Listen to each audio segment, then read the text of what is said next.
Who's that? Got what? Your confession to the murder of Kyle Larson.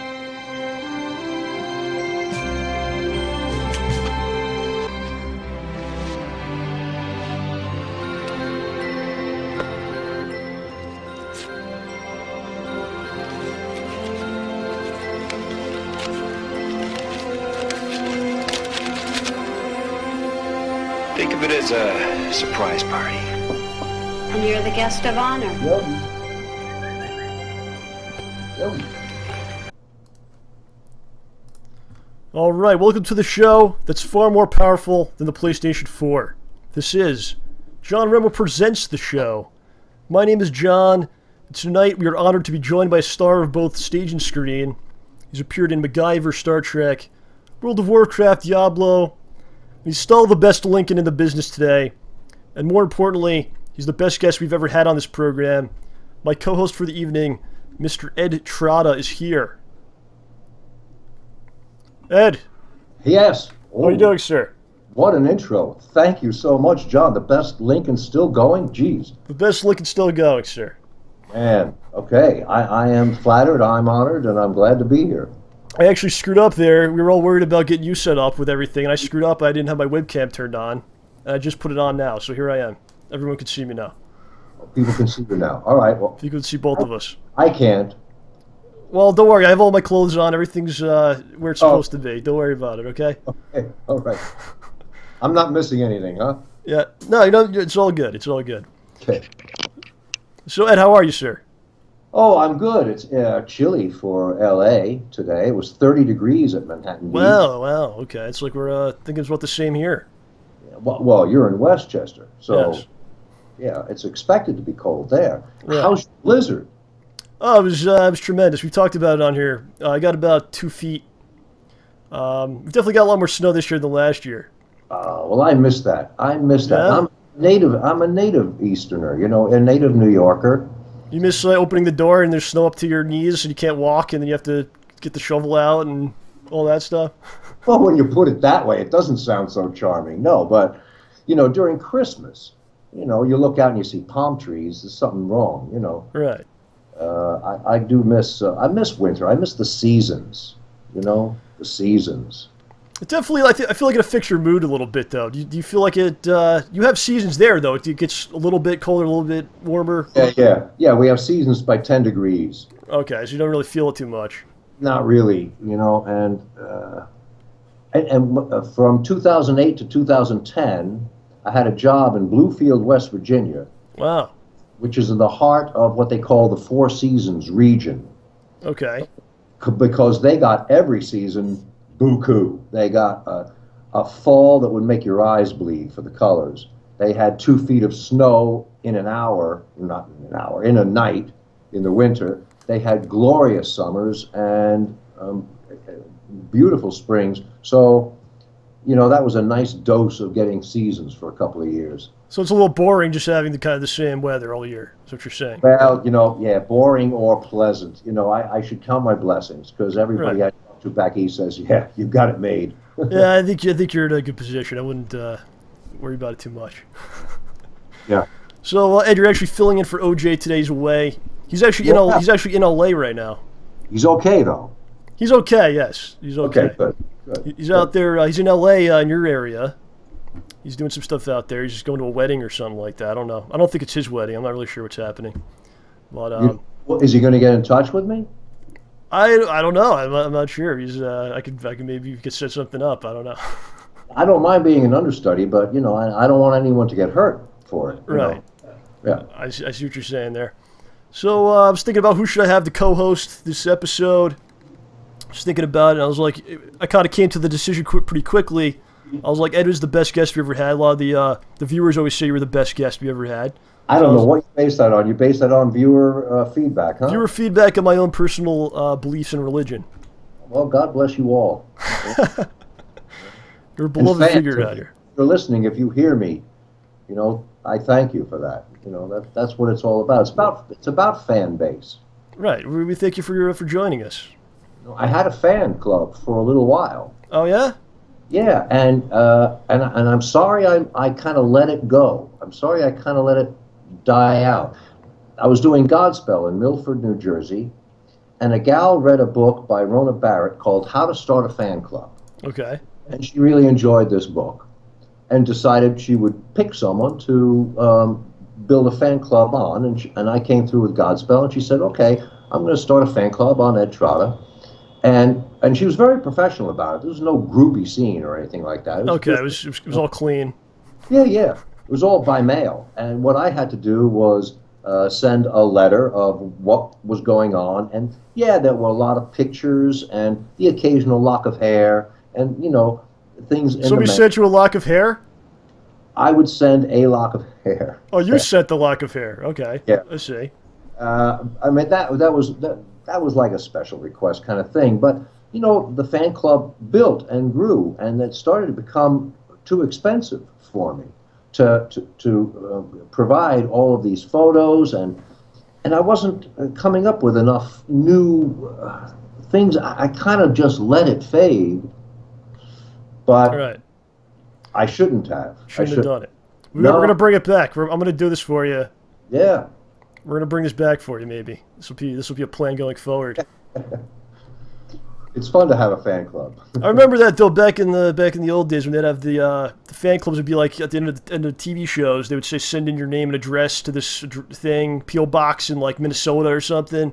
Right. And then they'd be part of the fan club. They send you like a button. So before the internet, kids. Yeah.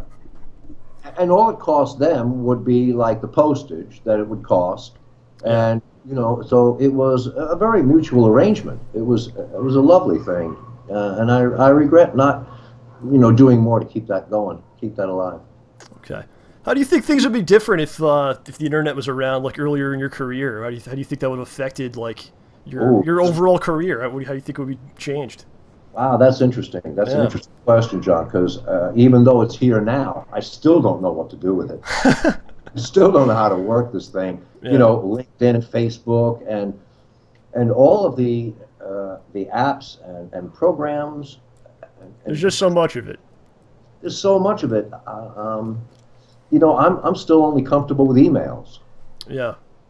One-on-one, send me a letter, I'll respond.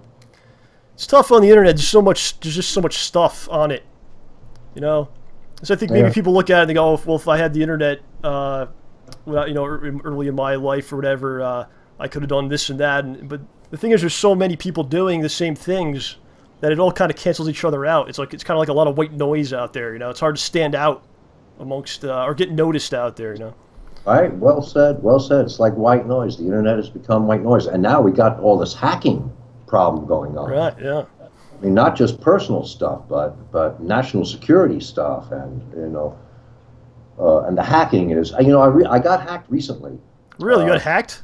I got hacked. Someone somehow lifted my contact list, and I started to get offers for raspberry gum or something that was just like a strange product. Well, doesn't sound too bad. Was it through like email or something like that? It was through email. Yeah, they lifted my contact list and they sent emails to everyone on it. And some of my friends got back to me saying, Ed, is this something you really want me to look into? So they sent out emails basically saying they were you. Yeah. And people go, Ed's sending me something. What is this? And then it's maybe some pornographic material or something. Yeah. So I had to send back and apologize for those emails that they got, in my name, even though I wasn't guilty of anything, but I felt guilty anyway. Right, yeah, you didn't do anything wrong.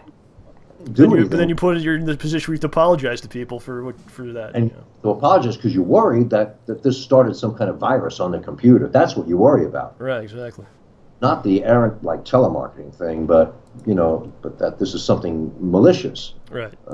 It turned out not to be, and so I called my provider and reported it, and hopefully that's all been cleared up. All right. Well, it's a scary world out there, Ed. Oh, isn't it? It's a scary world out there. We're safe here, though, on the show today.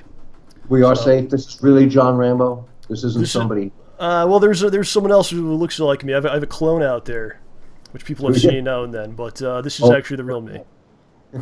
It's all good. So I played an intro in the beginning today. You weren't able to see it. Maybe you'll see it later on the recorded version of this. But I played a video from your episode of MacGyver. Oh, you played it. I didn't I played see it. Yeah, you'll see it later. But it was basically it was very interesting. You played MacGyver in a disguise. That's right. And you sent me a link to it, and I did look at it. Okay, yeah, it's basically when I played that clip that I sent you. Right. So it picks up from the point where I'm saying to Vic Tayback, Yeah. I hired you to clean my money, to take the heat off me. Now you're killing people. What are you doing to me? and You did that exactly how you did it then. That's amazing. well, yeah, because I just watched the clip. Oh, okay. So, all right, there you go. But, it made me remember something that I thought was really interesting that I learned about entertainment industry, pyrotechnics in particular. Moments before that moment, that character of Lucky Charlie sees this race being run at a racetrack that's supposed to be current. And he says, I saw this race last week.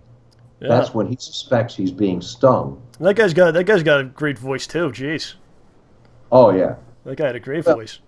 So then he goes over and rips a VCR because it's a sting operation, and they taped this race. And he finds the VCR, tears it out, and throws it through a plate glass window, on the other side of which is Linda Blair. Okay. And that's one of the things I like about that scene so much, is that it's got Linda Blair, Vic Tayback, Bruce McGill, who we know now from the Lincoln movie, and all these heavyweights, and it's my scene. Right. Yeah.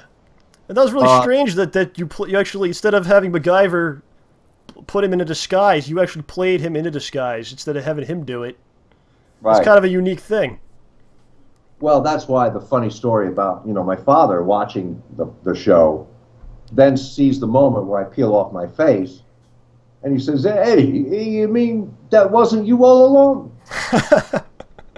Because he was in his 80s. He didn't understand Hollywood magic, and he bought it. He bought it. So I said, "No, that wasn't me." Well, that's good acting then, Yeah, but when the scene called for the character to throw the VCR through a plate glass window, they were going to have a stuntman come in and do it. Yeah. I went, "Oh." They said, "What's the matter?" I said, "I would love to throw a VCR through a plate glass window." Yeah, who would?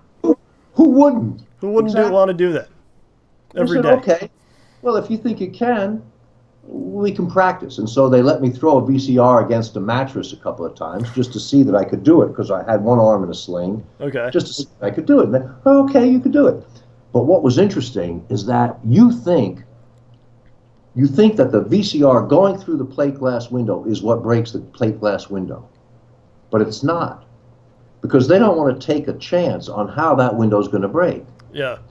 The pyrotechnics team laced that window with little putty explosive Wow. in a pattern that they wanted. And a nanosecond before the VCR hits the glass, they hit the button, the window implodes, and the VCR merely takes out the glass, but in the very pattern that they designed. Wow, that's true. I That's thought- amazing. I thought, wow, people don't appreciate what goes into pyrotechnics. Yeah, right.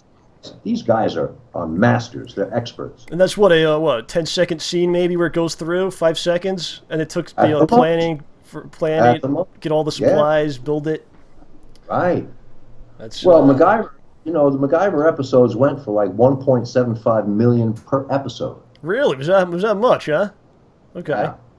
They were not cheap. They did things Yeah, right. they did have a lot of effects. They jumped out of a plane a few times. They had some crazy stuff going on, gunshots and whatnot. Not cheap stuff. And pyrotechnics is not cheap either. Right. So, but that was something I learned that I thought maybe your viewers would be interested in knowing. Well, I find it interesting. I don't care about them. Don't worry. Yes, you did. What I found interesting about it in that scene, he takes off the mask, or MacGyver has the mask, and he has his mask. It looks like your face. Did they It make is mine. How did they? Yeah. They made a mask of your face. That's out there somewhere. Where is this mask? Where is this now? Oh. Who has this thing? That's a good question. I have no idea. You don't have it. But you know what? I have a picture. Hold on 1 second. All right, sure. Because I have a picture, I believe. Here we go. I'll just hold this up to the camera. Okay, we'll see. Let me see. And see if you guys can read it. Yeah, we can see it. Yeah, you have the mask. That's me as Lucky Charlie. There's Macgyver. The mask between us. Right. And Richard Dean Anderson as Macgyver, standing on the other side. Wow, that's awesome. So this is one of my keepsakes from that. Oh, absolutely. Yeah, that was a lot of fun. So you don't know whether this mask is out. There's a mask of your face that's floating around somewhere. The studio might have it. Who knows? Maybe did they use it in other movies? Maybe you think? Without your knowledge. It's in the circular file, John. Okay, it's in the vaults.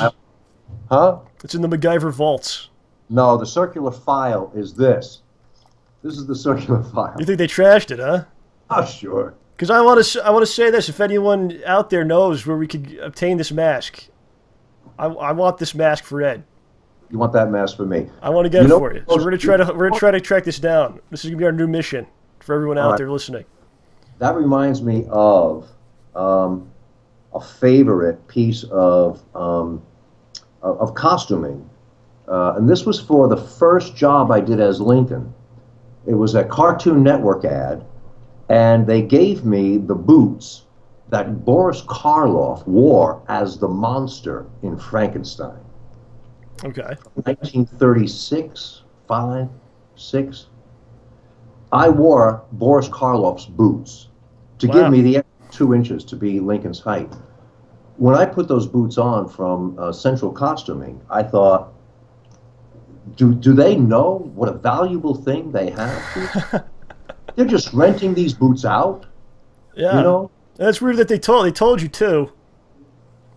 They didn't tell me, but I saw the tape on the inside of the boot. Oh my God.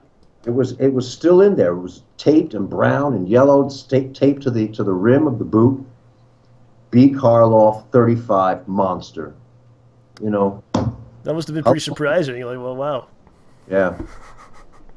You don't get to keep those, I guess. No. You gotta give the. Did you write back. Like your own? Maybe make your own signature inside of it. Put your own tag in there. Maybe add your own signature inside of it to make sure people know Karloff had it and also you wore it. You know.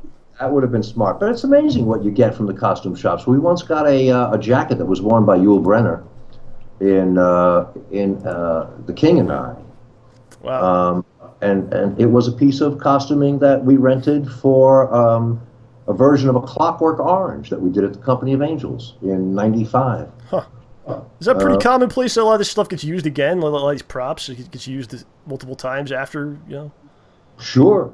I mean, if no one says, "Hey, this is valuable. I want to take this home," or "Can I buy this?" or or whatever, if it just goes back, and it just goes into the surplus, the records, who's to say? Who's to know until they say, "All right, we need a size 12 boot, Coachman style, blah blah blah." Okay, here we go. They don't even necessarily look at the tape. Right, and some of it winds up on the walls in Planet Hollywood. Mm-hmm. Everything else gets used again, apparently. It's all about recycling. Right. Save the planet. Yeah, there you go. Who knew? They recycle movie props. Save showbiz. So we talked about Lincoln a little bit before. Did you see the Spielberg Lincoln movie? Yes. What did you? I'm curious to see what you thought about it. I actually did not see it yet. I talked about it on this program. I said I refused to see it because I feel like you're the only Lincoln that I would watch. So I said I refuse to see it. Is that wrong? Don't feel that way. Don't feel that way. No. Lincoln is a big enough man to handle several actors. Okay, I see. Right. And I'm a fan of Daniel Day-Lewis's. I've been a fan of his since My Left Foot. He did a magnificent job. He made choices that I considered, and I had to decline using what I thought would be the best voice. Because it was just me on stage. And to listen to that high, nasal, backwoods accent for an hour and change might have been a little disturbing, a little aggravating. Is that the correct accent, though? That's what's supposed to be, I guess? Well, we don't have tape on Lincoln, so we don't know exactly how he sounded. But by reports, by things people wrote, he had a high, trumpeting, nasal voice with a heavy backwoods accent. How did people come up with the idea that's very deep? That's what you always see, you know. How did this develop, this idea that he's got a very more of a deep voice? It didn't develop. No one ever thought he had a deep voice. Okay. I mean, the Lincoln I portray is more the Lincoln that you see on the penny. Okay, yeah.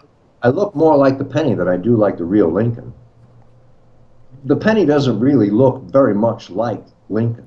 Well, that's what people think of, though, when you say Lincoln. That's what they go to, because that's what they look at all the time. Exactly. And in show business, image is sometimes more important than truth. Yeah, there you go. Yeah. If only they knew the truth about me behind the scenes of this program. Keep that image alive, man. No one would dare to watch it. So you thought the movie was good? Did you see it in the theater?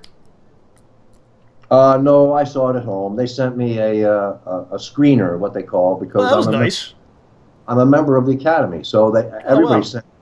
Yeah, I got Lincoln, I got Les Miserables, I got Silver Linings Playbook. It comes on DVD or Blu-ray, or what do you get? Tape? I get the generic DVD, I guess. Okay. My equipment only plays DVD. I don't have a Blu-ray player. It's the same thing. Don't worry about it. So that's pretty cool. They send you all this stuff a little early, huh? Is this like pretty much anything you want, or just certain things? No. It's things that they want me to see. Okay. They send it saying for your consideration, and when you watch it, there's a little disclaimer at the bottom of the screen. Every, I don't know, couple of minutes, you see property of, not for distribution or sale or loan, etc. It's just for your consideration, for your vote. Okay. They sent these DVDs get my, and the only one that I didn't get was Django Unchained, and that was the one I did go to the movie house to see. Oh, okay, here you go. So I lucked out. I lucked out on seeing all the candidates, and and I think Lincoln will probably win Best Picture.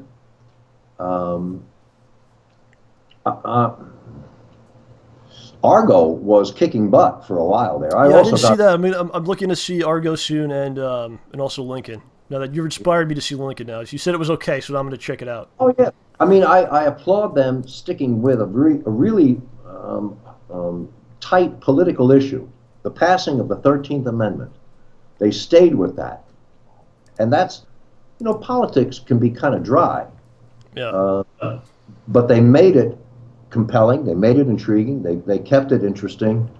There are much more colorful things to have focused on in Lincoln's life during those last months.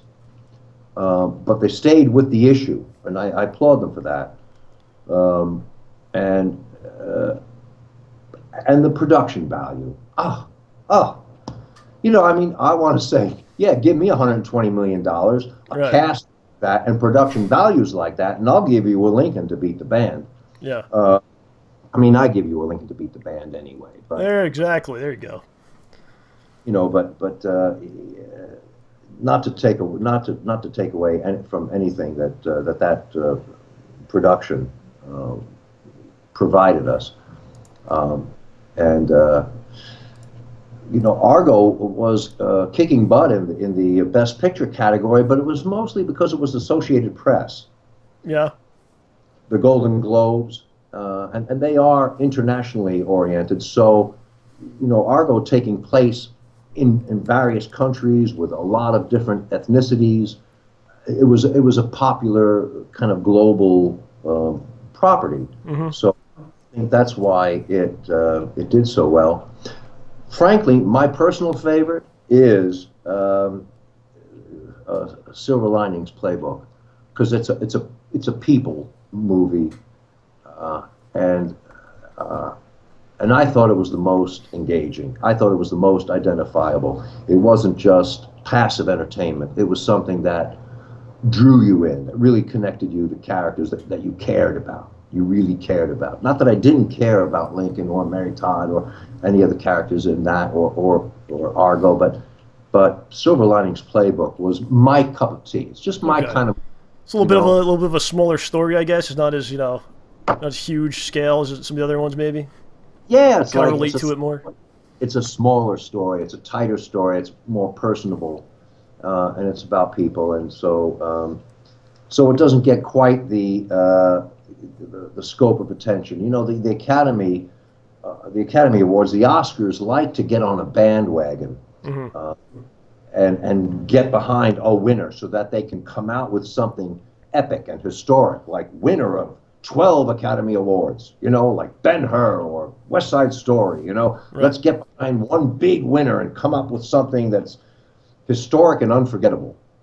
A lot of other awards like to spread the wealth. Well, let's give them this for sound. Let's give them that for performance. Let's give that for, art direction or whatever, you know. Everybody gets something.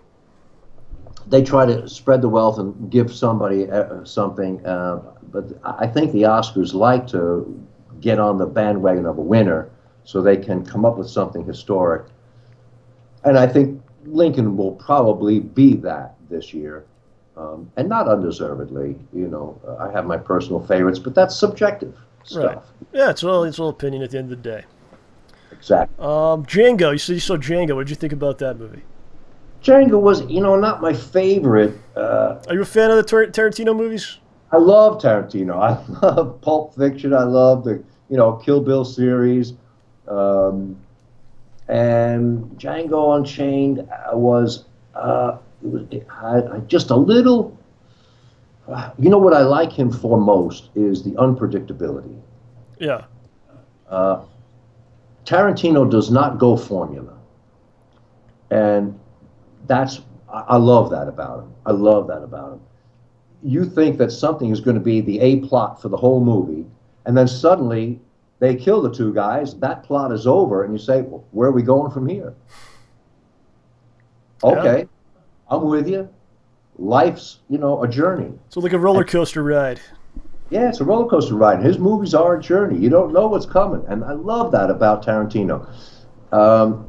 There was a little self-consciousness, a little reluctance at places, and it did get slow at times. But I love that cast. Yeah, there's some tremendous acting in that. Yeah, and I know that.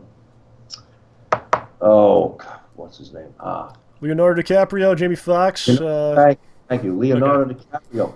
He had a little trouble being that guy. That guy was so bad that Leonardo had a little trouble being him, and the others would kind of slap him, Leo, say, "Hey, get on it," Right. Well, that's what I heard from talk shows. What do I know? What do I know? I'm just another viewer when it comes to some of these things. So you enjoyed the movie. That's good. Mm-hmm. I took my daughter. Yeah. Because she's a big Tarantino fan. Okay. And I'm glad we went. The reason I went was because it was playing at the Vista, which is my favorite movie theater in Los Angeles. Where's that exactly? So I wasn't going to see necessarily the movie. I was going to go to the Vista. Yeah. Where's the Vista? Where's the Vista? I'm gonna have to go. I'm gonna write it down. It's at the corner of Sunset and Virgil. Okay. You're in Westchester County. What do you mean I'm going to go to the Vista? I've been to LA, Ed. I've been around. Come on, man. Right. When you get out here, you go to the Vista on the corner of Sunset and Virgil. Okay.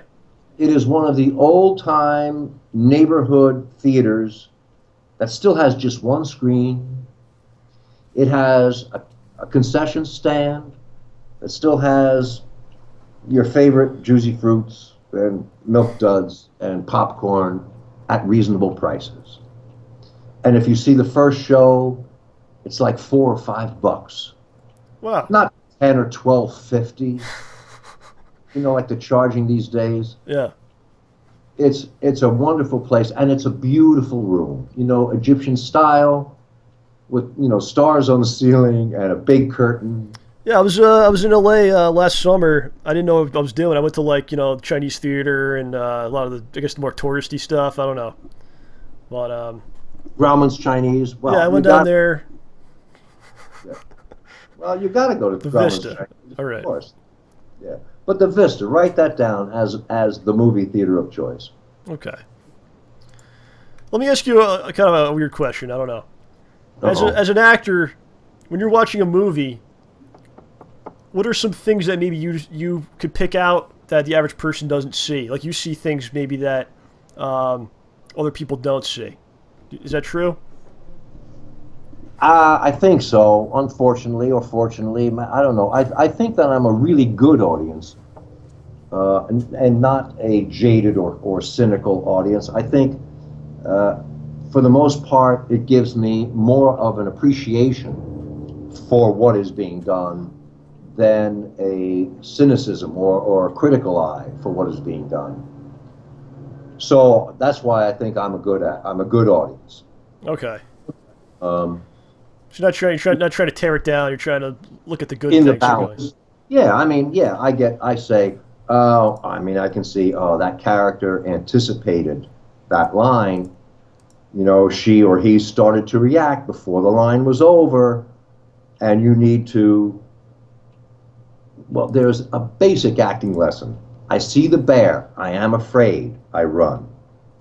Okay? It's one of the first acting lessons because it puts things in order. I see the bear, then and I have to process that. Then Right. I am afraid. So what do? I run. Okay, so that gives you, and it's amazing how many times that little simple basic rule gets broken. And you see a character anticipating where the scene partner is going with a line, and they start to react before they really hear or process what is being said. Right, because they know where it's supposed to go. Yeah, before, because they've been. but in real life, you Yeah. have to process things. Right. So Okay. that divests it of a moment that could have been more honest. I see that happen, that other audience members probably don't. And I just make a little note, but I don't, I'm not a critic. It's better than having a hole in it. It's better than someone taking a long time to react. Come on, let's see what your impulse is. Impulse, Right. Yeah. behavior. That's what acting is. It's just behaving. It's just following the principles of listening and responding and being honest.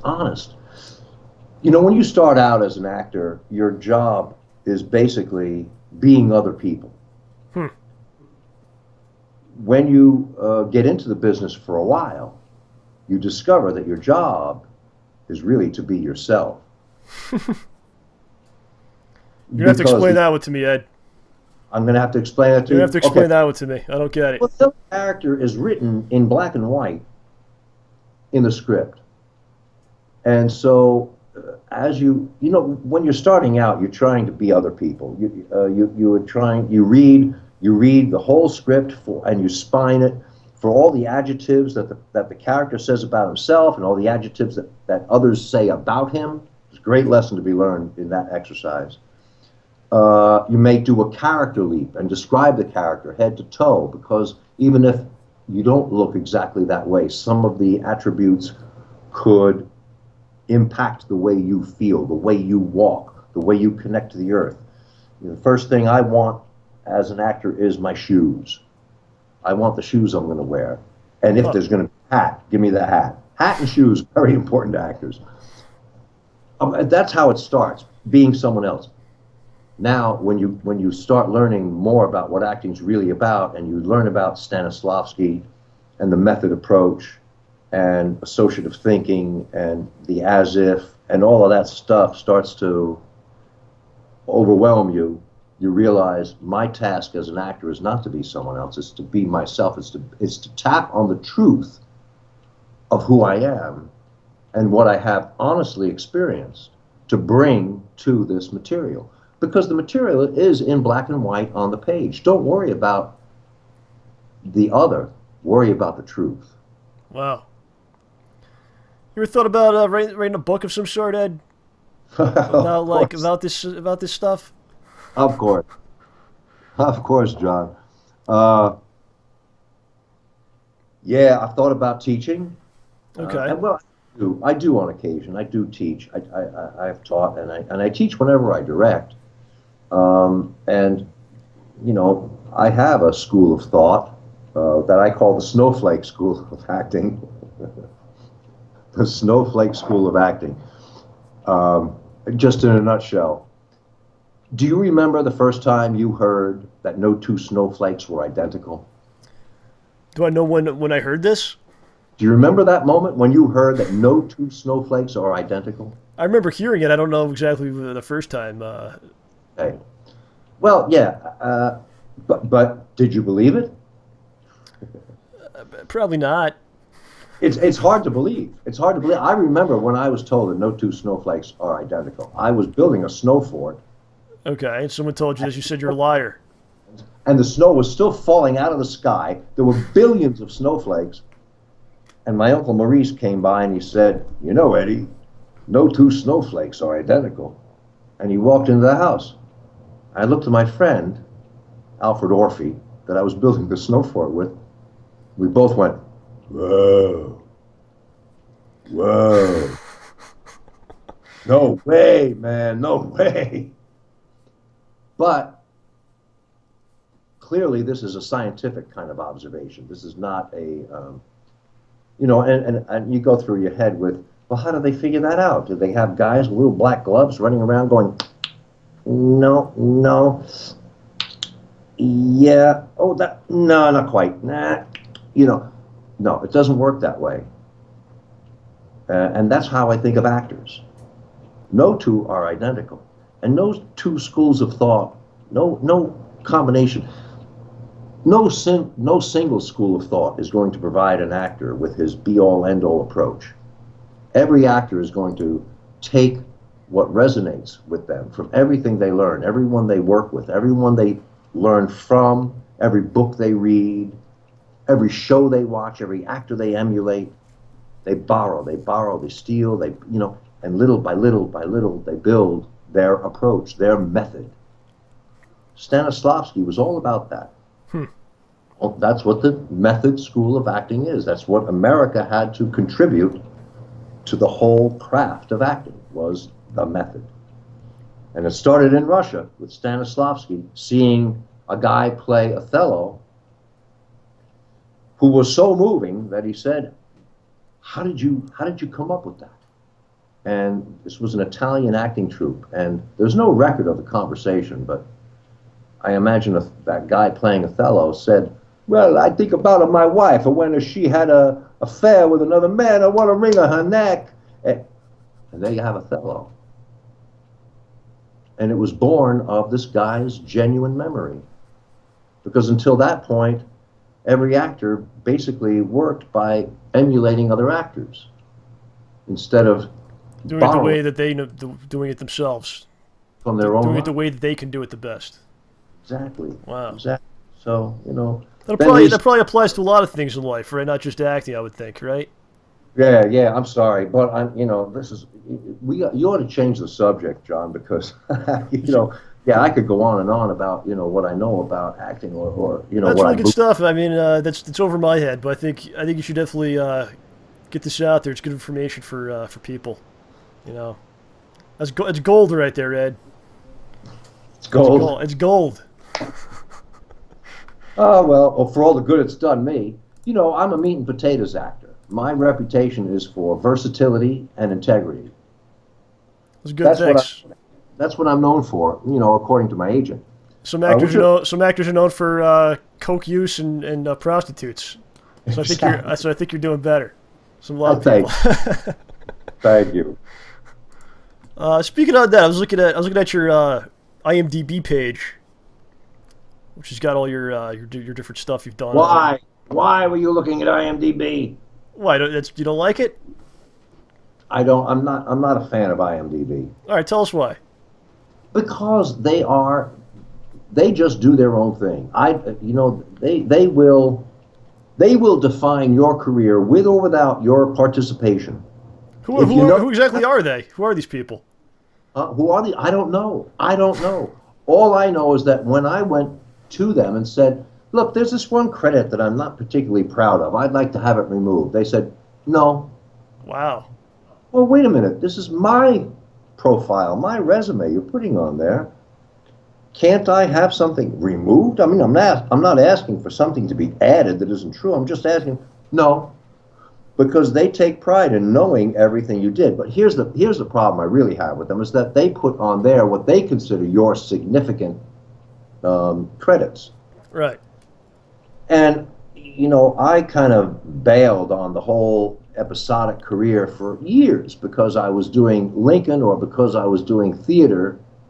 Okay, so it looks like you didn't do a lot for a long time. Or I was doing things that I considered significant, right. But none of those things show up. Right. It's just what they consider important. So it makes it look like you haven't done things in a long time. Meanwhile, you've been doing all kinds of stuff, that exactly. They don't recognize. And I would like to have a hand in how my history, my credits are to be displayed. Right. So, Well, I'll say this. Everyone should go to edtrottavo.com, I believe is your site, instead of IMDB. How about that? That would be nice. Thank you, John. Thank you for remembering. Yes. edtrotta.com or edtrottavo.com. The Ed Trotta VO is a little more comprehensive. It has the voiceover stuff and pictures of Malfurion Storm Rage and Tyrael, and it's like more diverse. If you like a busy website, go to the VO. If you want the Lincoln stuff, then go to edtrotta.com. But I just had a run. I don't know if I even told you this. Last month, I did 8 performances. What was this? When or where? What was the show? The show, it was 2 Miles of Pain. Abraham okay. Lincoln. I did my Lincoln play at the Ruby Theater on Hollywood Boulevard. Wow. Or no, on Santa Monica Boulevard in Hollywood for 2 weeks, 8 performances, a short run. And I got a nice review from the LA Times. And I was very pleased with the response to it. And I was encouraged to resurrect, because I hadn't done the Lincoln play in probably a year and a half. And yet he's so hot right now. Lincoln is so popular, so hot right Lincoln's now. so hot. I was about to ask you that after the movie came out. I guess it kind of revitalized the Lincoln, attention on Lincoln. It's been brought back. Yeah, it's interesting. Lincoln tops every poll every year as America's favorite president. He always wins first place, and yet. Right now, well, it's also owing to Barack Obama's reference to him constantly through his campaign, and the celebration before the inauguration taking place on the steps of the Lincoln Memorial, and of course the success of Steven Spielberg's movie, and now there's a new movie, Killing Lincoln, based on the book by Bill O'Reilly. And so suddenly he's huge again. Right. Because there's this, need for leadership that we feel we haven't had since the likes of Lincoln. Or not leadership since the likes of Lincoln, but if you're going to look for true leadership, why not go back to a guy who stood against his cabinet, who stood who followed the precepts of his own conscience and what he believed in his heart to be the will of the people. That's what Lincoln was about, the will of the people. That's why I closed the play with John Lennon's Power to the People. Really? Yeah. I gotta see this play. Yeah, well, I would like you to see it. I gotta find a way I can get somewhere when you're doing it next time. Yeah. So. Well, I have an idea to propose to the American Automobile Association. Okay, go ahead. I'm sure they're listening. Go ahead. Do you think? Probably not, but maybe we'll send it to them. Go ahead. Well, they're the American Automobile Association, AAA. I want to propose Abe Across America, also AAA. I want them to send me on a national tour from city to KOA camp, to school to city to KOA camp, for a couple of months, just across America, to do this one-man play for an hour and 15 minutes. I think definitely like universities and stuff would be great to have that because it's a lot of educational material in there. University. They should definitely do that for you. Well, Ed, I think we're making a list of things here today. We're going to find the mask for you. We're going to take down IMDB. And we're going to try to get you on a tour with this play. I'm making a list of things to do afterwards. Thank you. See if we can do any of them. I don't know. See if what? See if you can do any of them? We'll try our best. Anyone who wants in on my corner is welcome there. I'm in there, okay? I got the spit bucket for you. You spit right in there. So, Ed, I want to go through, we usually do is go through some stuff in the news, kind of give our thoughts about that. Sure. And I got a good one for you, because I remember last time you were on here, you talked about, you did some work on cruise ships. I believe you portrayed Lincoln on a cruise ship, maybe a couple times. Yes. Oh, that poor, what was the name of that? The Triumph, not Celebrity, Carnival Cruise Line. Carnival Cruise Line.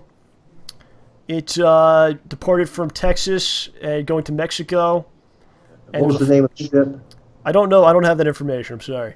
Yeah, but what a horror story. What a horror story. Yeah, for people that don't know, there was a fire in the engine. They put out the fire, and the ship was basically stranded for 4 days. And the first thing to go is refrigeration. Right. Air conditioning, refrigeration. It says people were forced to sleep on the deck or in communal areas. They had to relieve themselves into buckets, bags, sinks, and they were fed. Not exactly a luxury cruise, is it? And they were fed. Listen to this one. They were fed spoiled or rotting food that was unfit for reasonable, safe human consumption. No, cool hamburgers. Cool hamburgers? And I had to wait in line 3 hours to get a cool hamburger? That's like... And I kept wondering, how can they get these people off this ship? And it seemed like that's what they should have done. Not tried to get the ship to shore, but to get the passengers off that thing. Right. But then I thought, how do you do that? Airlift them? How many passengers can even a cargo chopper hold? 12, 15 people at a time? Yeah, there was, I'm looking at this now, there's 3,143 people on board. 3,000 people and change on board. The cruise ship I was on had like 2,400. It was smaller. So that's a huge one. Huh? That's pretty big, 3,000? Yeah, it's huge. It's huge. That's a lot of people. So, what do you, maybe get a ship that's not in service and one like Gangplank and just have them all walk across? I don't know. I thought, well, that would be one solution, but I don't know. I just don't know how you get... that sewage and putrid water filled with urine and feces leaked onto floors, walls, and ceilings. All right, what else could we talk about? The sewage sloshed around the vessel as the vessel lifted while drifting.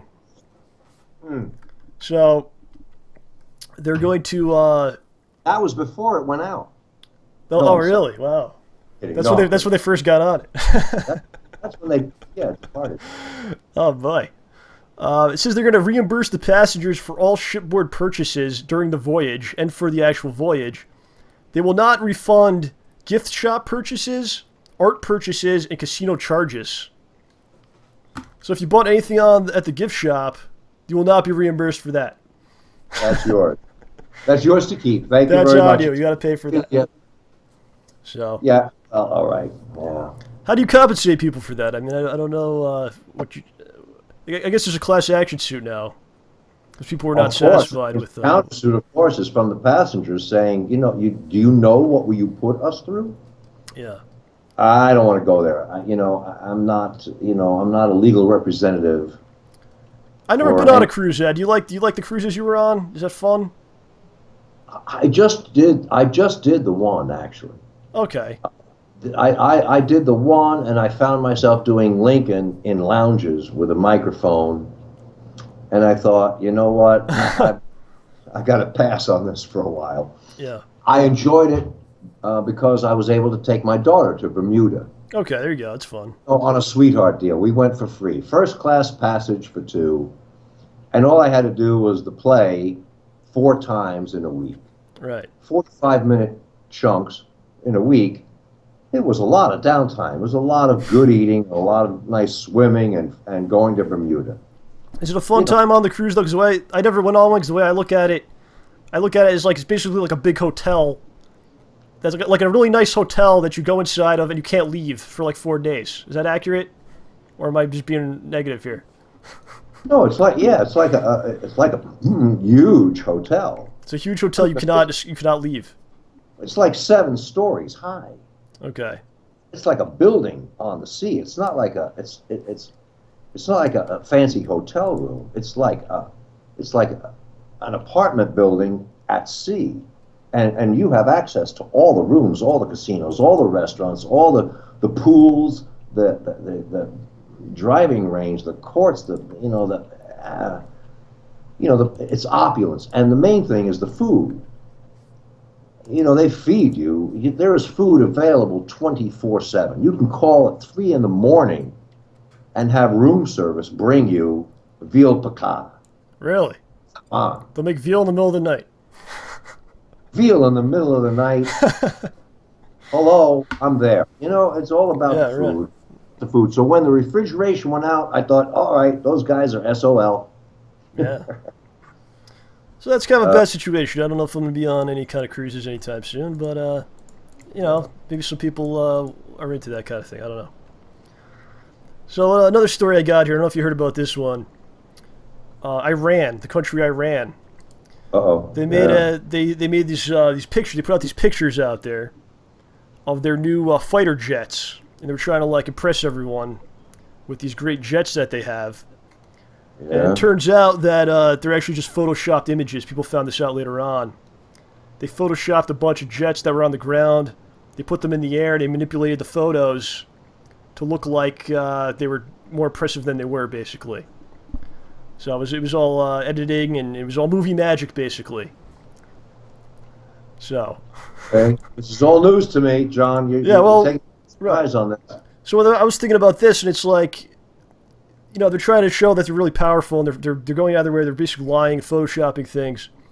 Maybe they should Photoshop stuff that's a bit more fearsome. Like everyone in the world has jets. Like a lot of countries have jets. Sure. So maybe they should have like dinosaurs. They'd have like the president, and he's riding like a dinosaur through the country, and they put that out there. That might actually scare some people, I think. Something scarier than jets would be dinosaurs? Yeah, because if you're going out of your way to lie to everyone, you might as well just go all out. We have spaceships, we have dinosaurs, Yeah, that's bringing things full circle, right? Exactly, yeah, you might as well just go all the way with it. What should we be afraid of? There you go. Well, this thinking goes back to when the police went from red lights to blue lights. Really? I didn't even know they had the other colored lights. It used to be just red lights in your rear view. Okay. Now they got electric blues and greens and right. Siren used to be just a siren. Now it's whoop whoop whoop. Now it's they have to keep on the cutting edge of what is more intimidating, what is more commanding, what is more controlling. Huh. Maybe. So you're saying like people get used to the siren. You used to be afraid of the siren. You heard it so much you get used to it. We have to change it now, so you're still afraid of something. Yeah, I'm 62, so I remember when just red lights in your rear view were enough to freeze your ass and turn you right over to the side of the road. And now it's like, hey, what's that? Yeah, okay, well, maybe. There's a whole rainbow coming at you now. There's a rainbow. Well, but there are other things to be more scared of, like the meteorite that hit Russia. Yeah, I was going to bring that up also. Why don't you go into that? Yeah, because what our planet is going through in terms of climate change and tilting and axis and all that stuff has me like in a stitch. I don't know what to make of the climate change. We had a cold day here today. Yeah. And, the climate's changing all over the planet. I don't know what to make of that. I don't know there's nothing I can do about it. Yeah, there's nature you can't control. You're at the mercy of it. All right, but to what extent do you think you can prepare for it? To what extent build? You can't. I mean, you can't.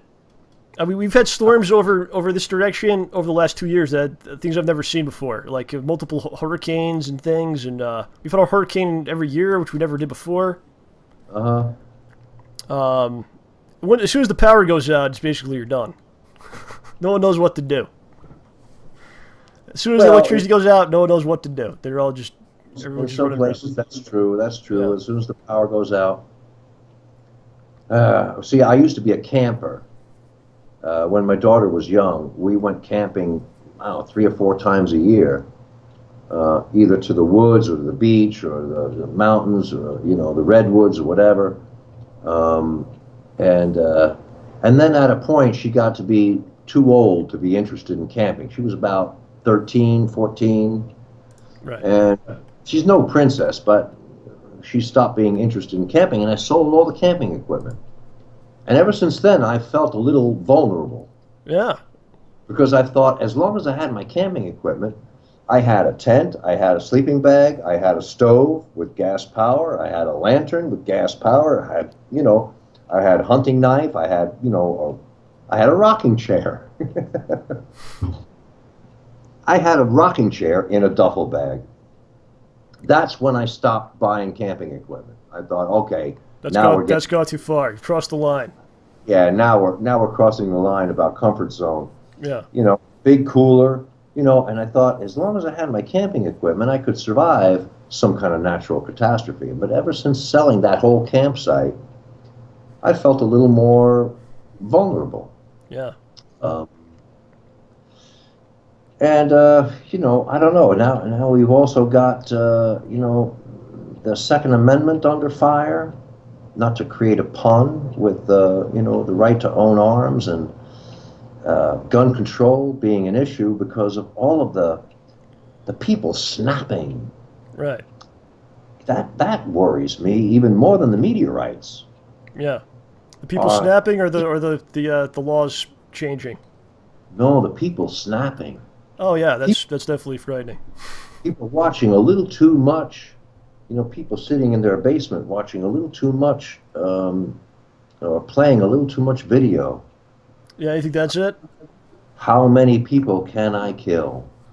That was the recent revelation about that 20-year-old who descended on. Yeah, that's about a half hour from where I live.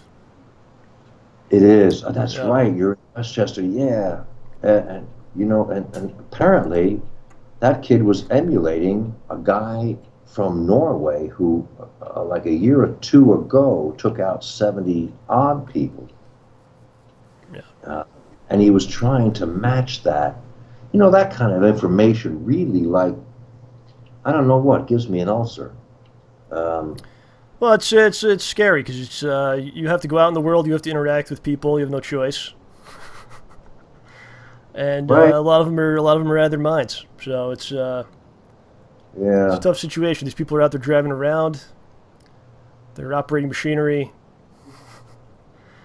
These people it's are no driving. fun. It's no fun. So. It's no fun.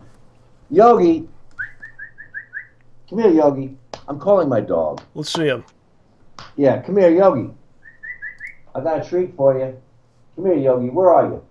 I got to change the subject, John. This is just like bringing me and all your listeners down. Yogi's going to bring it up. Let's get him.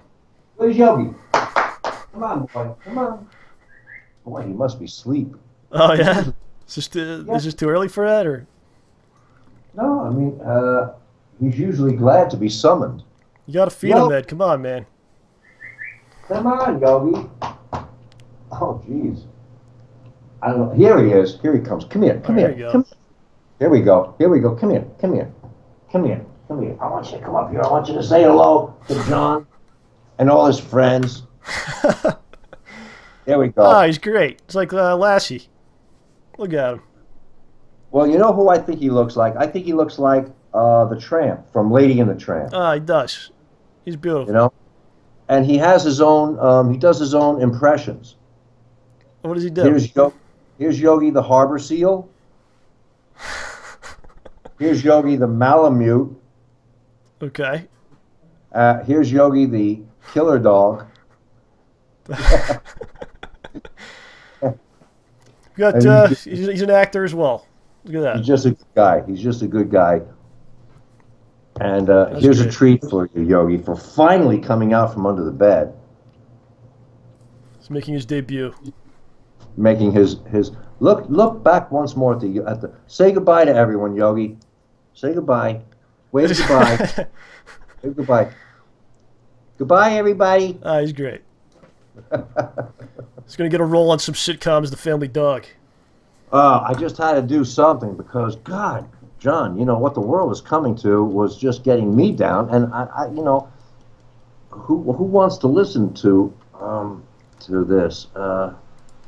I worry about your listeners. They're okay. They're okay? They're all right. Yeah. Are you guys okay? How come you're not calling in, everybody? Don't you we're gonna do some calls. Maybe I don't know. We'll do some calls in a bit. Are they backed up? Are they back? Do you have anybody handling the phones? I do everything, Ed. You do everything. I do everything. It's quite the job here. One man band, and you got them One on man. hold. Any lines blinking? They're out there somewhere. I don't know what they're doing. They're a strange lot. I actually got some questions for people. I'm going to throw some stuff at you if you don't mind. Go ahead. This is from someone named Darkspaced, a user named Darkspaced. He says, how do you deal with negativity? How do you deal with negativity, Ed? Negatively. When I hear reject it. Well, what's the song? Say no to Mr. Negativity. Hang on to Mr. In Between. No, negativity is, you know, it's unavoidable. Yeah. And I get a lot of rejections. You know, for every one job I get, there are 3 jobs that I don't. And, you know, you start getting thick-skinned, and the effort is to remember not to get too thick-skinned, because then you become, you have less emotion. You want to become like bitter about things. Yeah. You know, and I have a cynical or a bitter streak in me, but I try to keep it balanced by the romantic in me, and say, you know, yeah, I wish I had gotten that role, but I have to look at what I have done, and you know, it's hard. You know, negativity. How do you deal with negativity? Do you ever look at other actors and you go, I should get that role. That guy doesn't deserve that. That should be me. Does that ever happen? Oh yeah. I mean, I've got a good example right now. Yeah. Here is a Honda ad running. Oh, I've seen that. Yeah, I was going to bring that up with Lincoln in Washington. With Lincoln in Washington singing. Yeah. And you know, I had you know, 2 calls for that commercial. Oh wow. And it was clear to me that I wasn't scoring with them. It was clear to me by the last audition, there was some of the clients and the ad execs there, and clearly they wanted a younger duo. They wanted a young Abe, a young George, and I was doing stuff. I was putting on shades while I was singing like Barry White. Ooh yeah, oh yeah, oh the Bluetooth, oh baby, yeah, give me some more. You know, I mean, as far as I was concerned, that ad was tailor-made for me. And I didn't get it, and it didn't go down well. Yeah. You know, because I book most of the Lincoln commercials that I go out for. Right. Because that's my specialty. And so when I didn't get it, yeah, I didn't take it well. That's really tough. They make you do like multiple auditions. You got to go. You said you had to go twice, I guess, 2 or 3 times. Yeah. Wow. Well, you go to the initial call, you have a call back, and then you may have a producer's call, and they put you on video, and they may cast from that. And it was interesting because they were casting the day and the day after the opening and the second show of my run of 2 Miles a Penny. So I was already in costume and makeup. Oh, jeez. I'll go, I'll get made up now and just wear it for another 3 hours until I have to go to the theater and do the show. So even though they said that we're not looking for lookalikes, and when I walked in, they thought, here's a lookalike. And that's not what I am. I'm not a lookalike, Lincoln. I do look like him, but I'm not a lookalike. Yeah. The difference being, the lookalikes are meet and greeters who, open malls and shopping centers and car dealerships and hand out pennies. Right. I did a character study of Abe Lincoln and did my work. And so, yeah, I can look like him. Don't hold that against me. don't make. So, yeah, but, I wrote it off. I said, okay, they wanted a younger Abe and George. I had to find a healthy way to just write it off and say, okay, they weren't looking for my age range. It's easy when it's your specialty, but, there you have it. Right. Okay. Yeah. This is another question here. He also wants to know, what concerts have you gone to? Oh, my last concert was just about a favorite. I went to the Fantasy Fest at the Gibson Auditorium in Universal City Walk, and it was a concert of 5 tribute bands. Oh, wow. You know what a tribute band is. It's kind of like a cover band, but they actually dress like the original band. They look and sound like. Okay.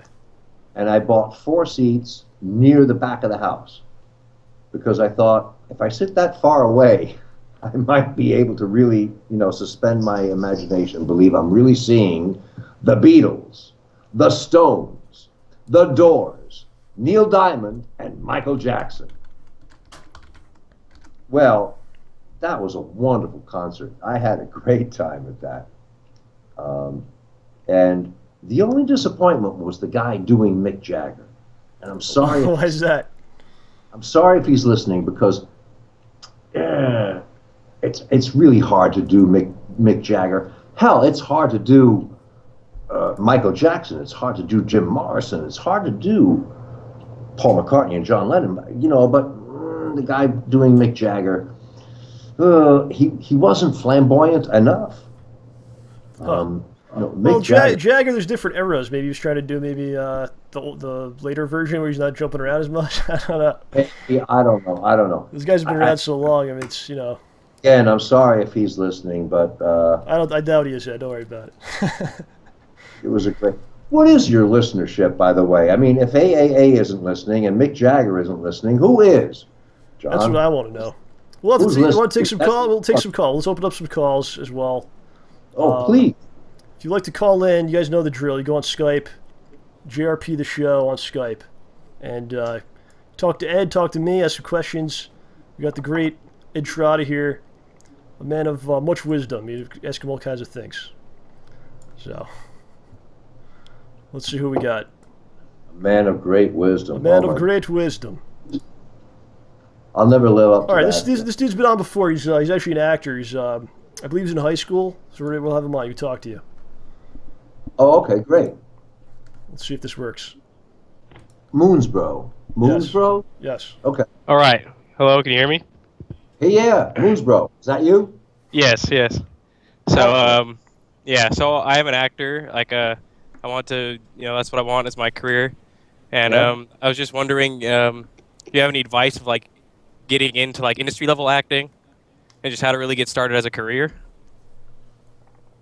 Getting into industry level acting, getting it started as your career. Where do you live? Northern California, but when I graduate, I'm going to move down to SoCal. Okay.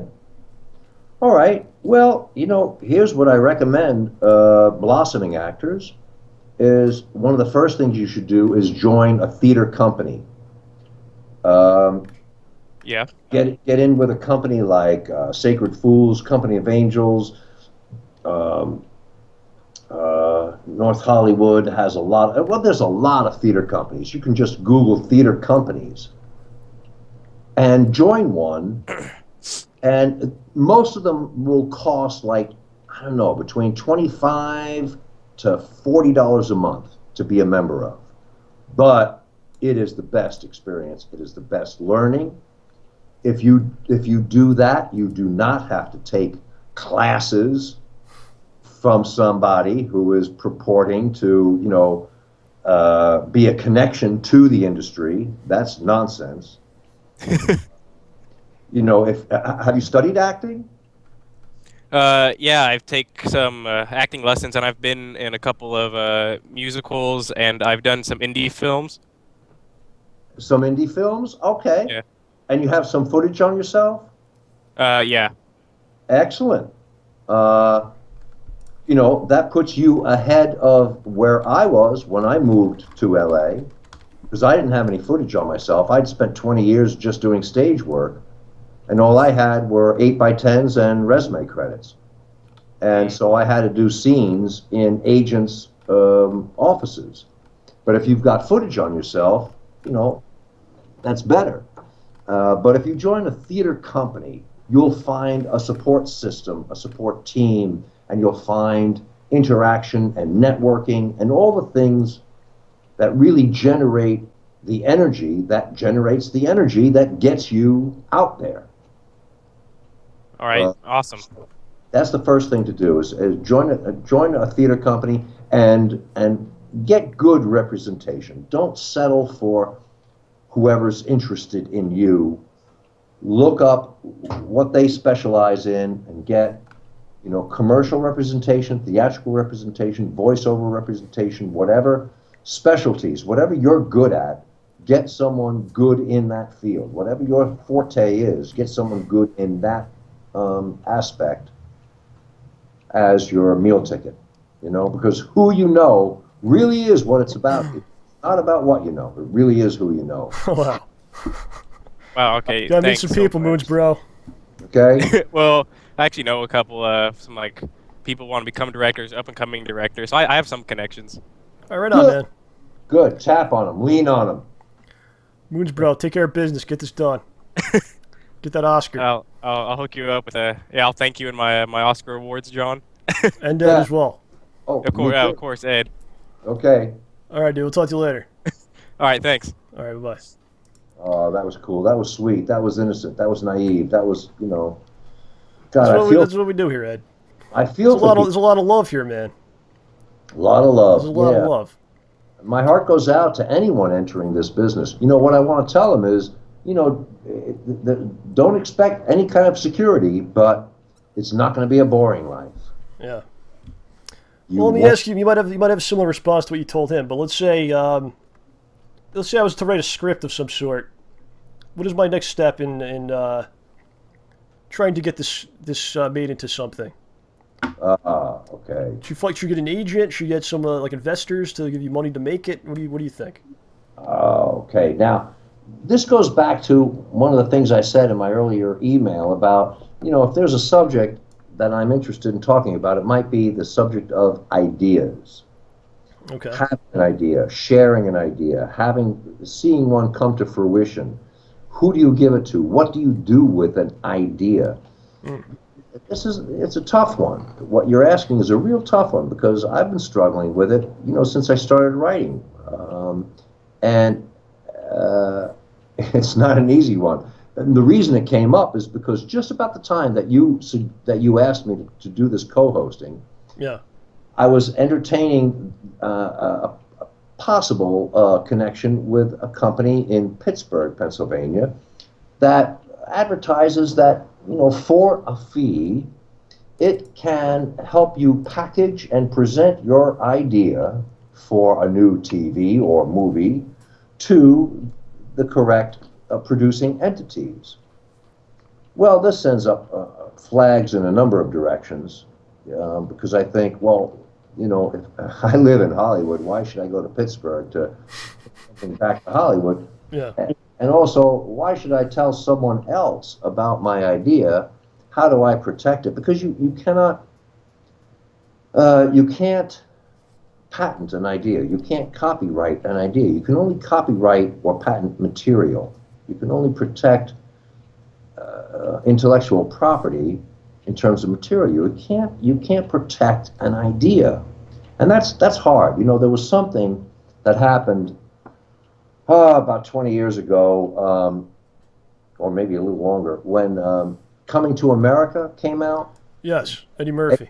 Movie, you know, and the Art Buchwald clause got created because Art Buchwald sued Eddie Murphy for producing a movie that he claims he sent him a treatment for and described and was responsible for and was not cut in for anything.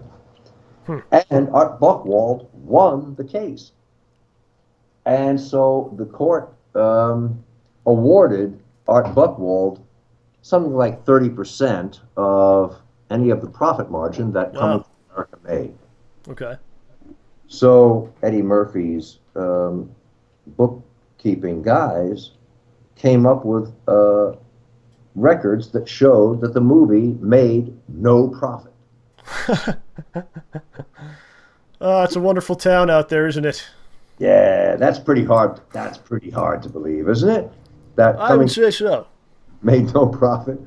So, as a result, they've come up with the Art Buchwald clause that writers have to sign in order to have their work read, which says that we could come up with something similar or identical in the interim between the signing of this contract and the reading of your script. And I encountered this when I wrote a script for Macgyver. Oh, really? I didn't know that. I wrote a script for Macgyver called Things Change. It was a good script. Okay. And I had to sign the Art Buchwald clause, and I said, "Wait a minute, I'm really stuck by this sentence. Similar or identical? You mean we're talking about that old premise that an infinite number of monkeys with an infinite number of typewriters, given an infinite amount of time, would eventually come up with Hamlet? Isn't that what you're talking about? That you come up with something identical, you know, and you come up with something identical after they read what you wrote. That's pretty easy to do. Yeah. And the problem is that I've been in positions like this before where, you know, I've had something that I thought was viable. I thought it was a good idea.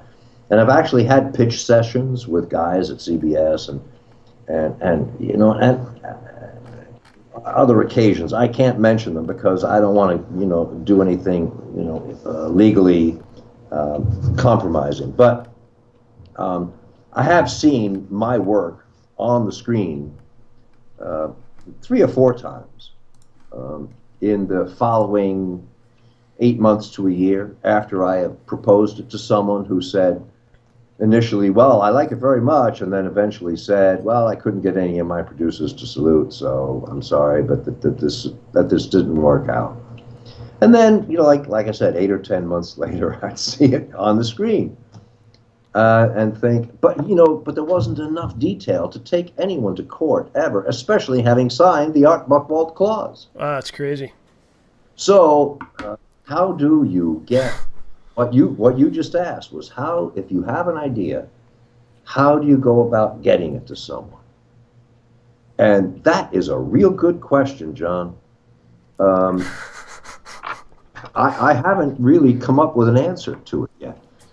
Because, like I said, you cannot copyright or protect an idea. You can only copyright material, and if the material, or here's the closest thing I can come to an answer. If the material that you copyright is salient enough to the concept, if the concept kind of depends on some of this material, then you can protect your property, intellectual property. Okay. Because my thinking is, look, you guys are going to have to pay someone as the writer anyway. Why not pay the guy who actually wrote it? Because they want to pay their friends, that's why. And I'm sorry, yeah. And your cousin and your buddy and your, whoever else. Exactly. It's very naive thinking to say, why not pay the guy who actually did it? Because I'd much rather pay my friend, right, or my brother, or, my family, right. Because, I think the only thing more corrupt than the entertainment industry is the music industry here. Well, music and entertainment. I mean, they're very, they're like, they're like the Yogi stepsisters to the Cinderella of theater. Right. It's profiting off people's dreams and hopes and, creative energy and sacrifice. Yeah, yeah. Cyndi Lauper said it all. Yeah. Money changes everything. There you go. That song? Yes, I do. You quote Pink Floyd there as well? Money, you know that song, right? Oh, Pink yeah. Floyd's Money, yeah. All right, let's get some more people in. If you got a question for Ed, good. Let's get you in here. Okay. Let's try to get as many people as we can here. Good, right. good. We're gonna get Mark in here. Mark's been on before. Mark is from Sweden. Mark Brown. He's from Sweden, Ed. Mark, you're there, sir. Yes. You're on with Ed Trotta. Yeah, I can see that. Hello, Mark. Hello. It's an honor to talk to you. I'm glad to talk to you. Mark, what's on your mind? Well, I just I thought about different questions, and how is it working on a movie? Because I'm here in Sweden, and I'm working on behind the camera and such, but I haven't really been on that big of a production. Okay, so, you're working behind the camera? Yeah, like audio and all that kind of editing and that kind of stuff for the most part. Uh-huh. You do editing? Yes. And you do photography? You do cinematography? Yes, I'm trained in all the kinds of stuff in my school, so you need to do that when you don't have much money, and you have to do everything yourself almost. You're making your own movies, Mark. I didn't know that about you. You should have told me that. No, not. I don't have the time at the moment, but I'm trying to work out scripts and stuff. But so you're asking what it's like to work on a big production. What that's like? Yes. Okay. Well, Mark, I envy you having discovered the more secure and prosperous end of this industry. Yeah. And it is just as, believe me, it is just as creative as the actor at the other end of the camera. The actor at the other end of the camera that you're looking at, if you're a camera operator or editor or whatever production quality that you are providing a creative element that is just as important or more rare and more valued than the talent. Yes, it's really fun.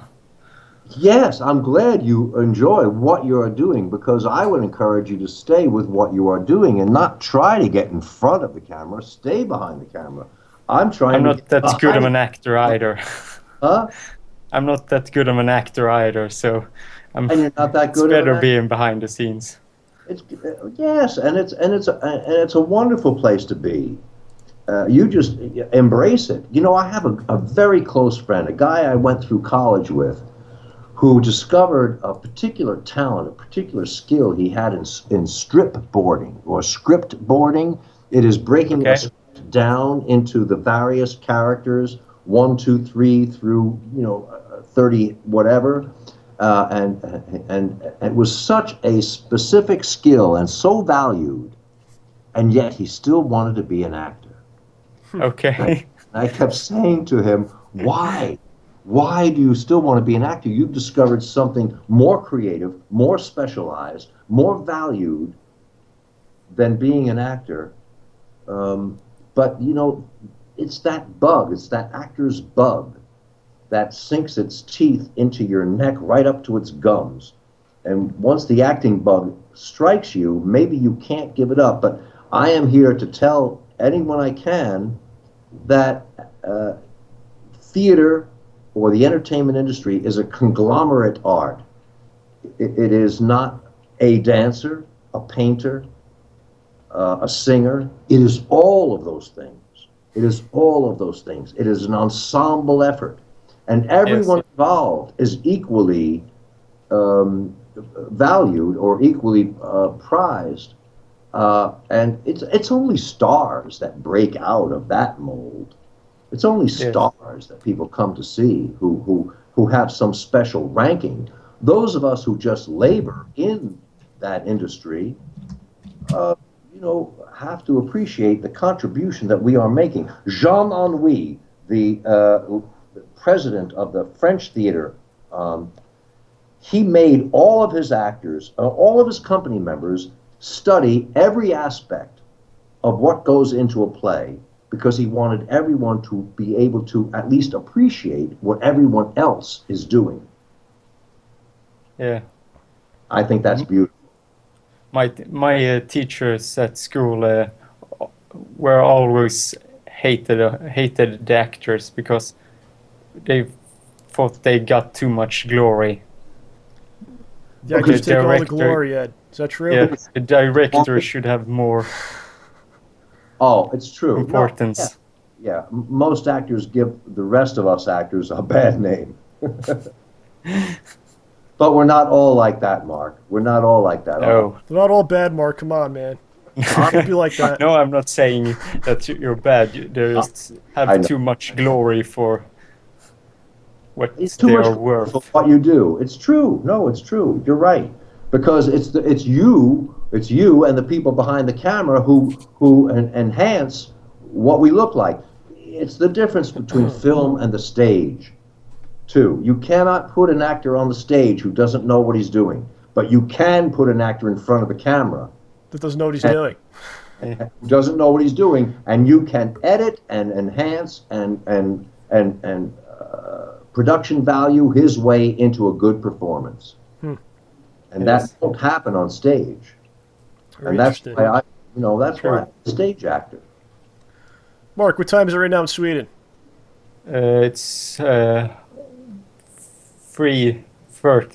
3:30 a.m. Staying up to talk to you, Ed. What do you think about that?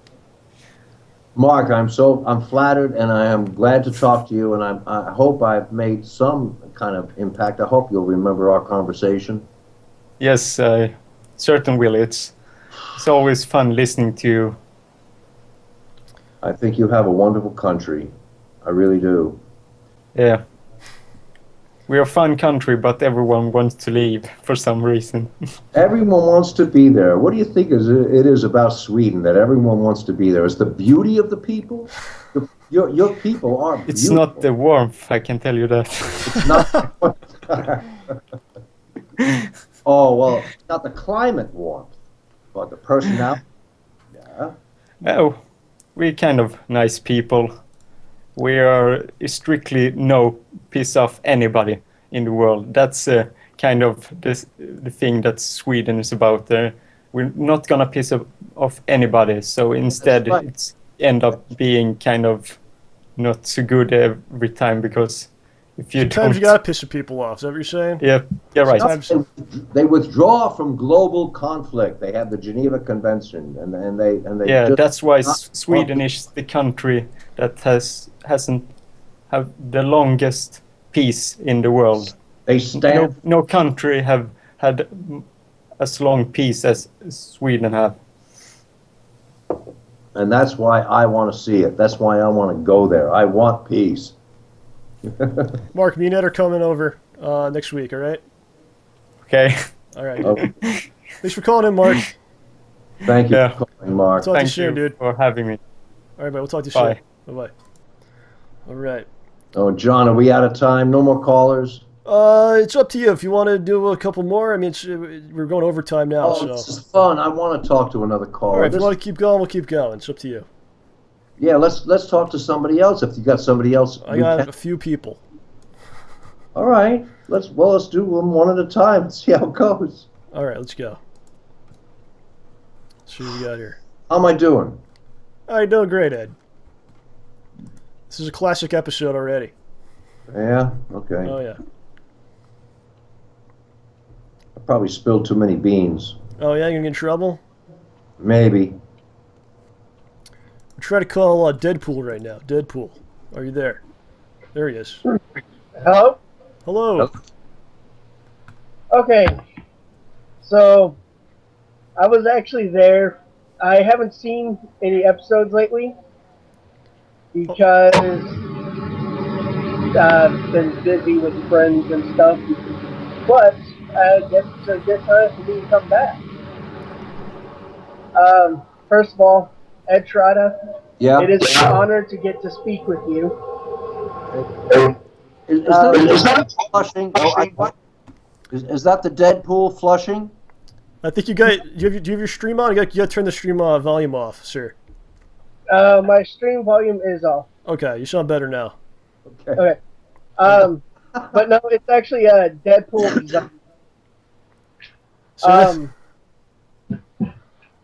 What's up? But you've actually played on multiple favorites of mine, including Liar Liar, Angel, Yeah. and Star Trek Voyager. Uh-huh. How was it to work with a lot of these people like David Boreanaz and Jim Carrey? David, what's the last name? Boreanaz?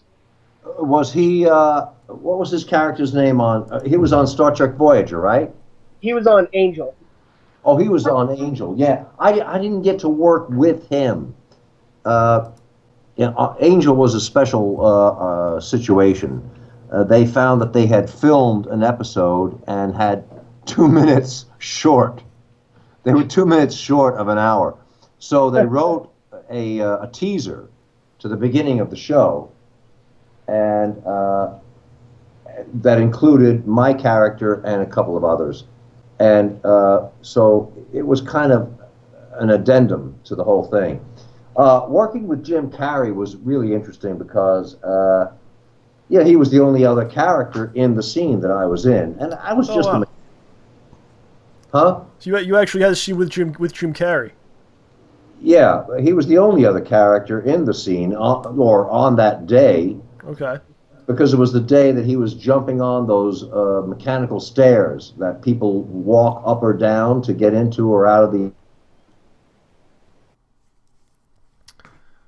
I think we lost him. I think we lost everybody. on board. Oh, I was they the mechanic fixing the stairs that he drove away. So, I had a moment. This was one of the briefest roles in my entire career. I had 2 lines. Hey, that ought to do it, and hey, that was it. That was my whole role. Because I was the mechanic fixing the stairs that he drove after the airplane. But it took a day and a half to do it. I was actually looking at your website. Yeah. While I was waiting for the call-ins, and I noticed that you had an appearance on Divorce Court. Really? Oh, yeah, I did all those courtroom exercises, divorce court, superior court, the judge.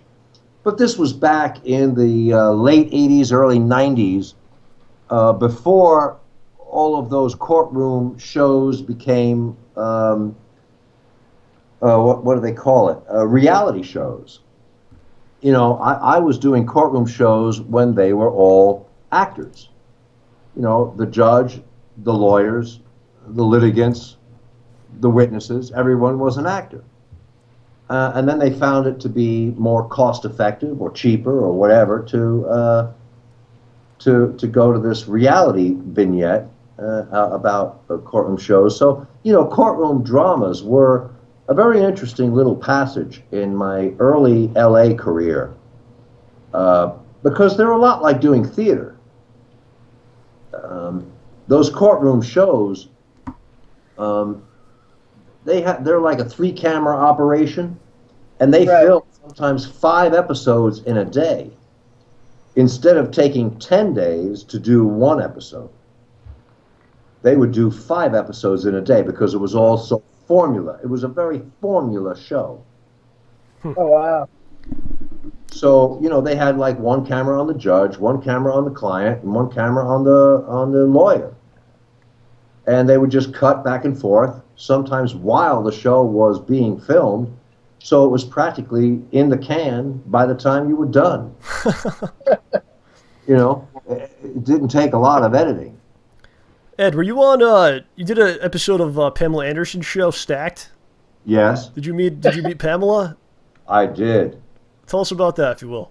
Oh, I'd love to tell you about that, but I can't. What?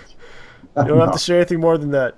No, I can't understood. tell you about it. I can tell you about it because I think she was wonderful. She was a delightful gal who, you know, when I was doing that show, I was also coaching my daughter's softball team. Okay. And my assistant coach was a guy who was so in love, so like nuts about Pamela Anderson, that when I said, listen, you're going to have to take over practice tomorrow because I'm working on Stacked, Pamela Anderson's sitcom, he went nuts. His knees went gone. His knees went gone.